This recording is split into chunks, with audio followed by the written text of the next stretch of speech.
தளபதி சொன்ன பைபிள் கதை, அதில் துரோகம் செய்த சகோதரர் என சிவகார்த்திகேயனை குறிப்பிடுகிறாரா இல்லை திமுகவை குறிப்பிடுகிறாரா என்பதை வாங்க பார்க்கலாம். ஃபர்ஸ்ட் ஆஃப் ஆல் இந்த ஸ்டோரியை உங்களுக்கு ஷார்ட் அண்ட் ஸ்வீட்டா சொல்லிடுறேன், நீங்களே முடிவு பண்ணுங்க. யாக்கோபு என்பவருக்கு 12 மகன்கள். அவர்களில் யோசேப்பு என்பவர் தான் தந்தைக்கு மிகவும் பிடித்தமானவர்.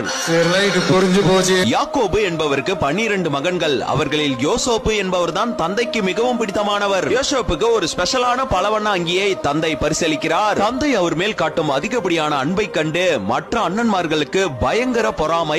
ஒரு கட்டத்தில் ஆத்திரம் தாங்காமல் யோசேப்பை ஒரு பாழடைந்த கிணற்றில் தள்ளிவிட்டு பிறகு எகிப்திற்கு செல்லும் அடிமை வியாபாரிகளிடம் விற்று விடுகிறார்கள்.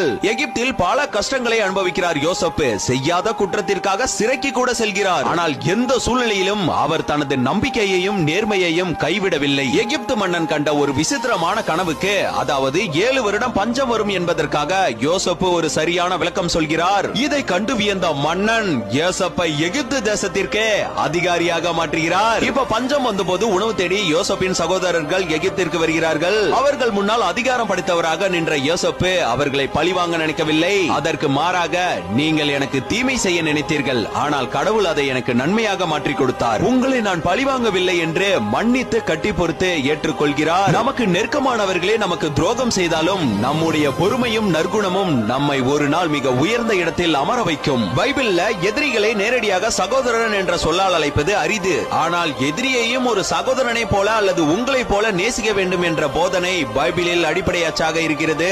இதுல இருந்து புரிஞ்சது என்னன்னா, இந்த சகோதரர்கள் அப்படின்னா ஒரு திமுகவை சொல்லல, சிவகார்த்திகேயன் ரஜினி கமலை தான் சொல்லியிருக்காரு. சோ உங்களோட ஒப்பீனியன் என்னன்றத மறக்காம கமெண்ட்ல சொல்லுங்க. அப்புறம் இந்த திருட்டு திமுகவோட தீய சக்தி ஜனவரி 10ஆம் தேதியை கன்ஃபார்ம் பண்ணிட்டாங்க. பாத்துக்கலாம், ரிலாக்ஸா இருங்க. அங்க ஒருத்தன் கிளம்பி வரும், அடிபட்டு நொந்து நூலாயி அவன் லீடரா மாறுவான்.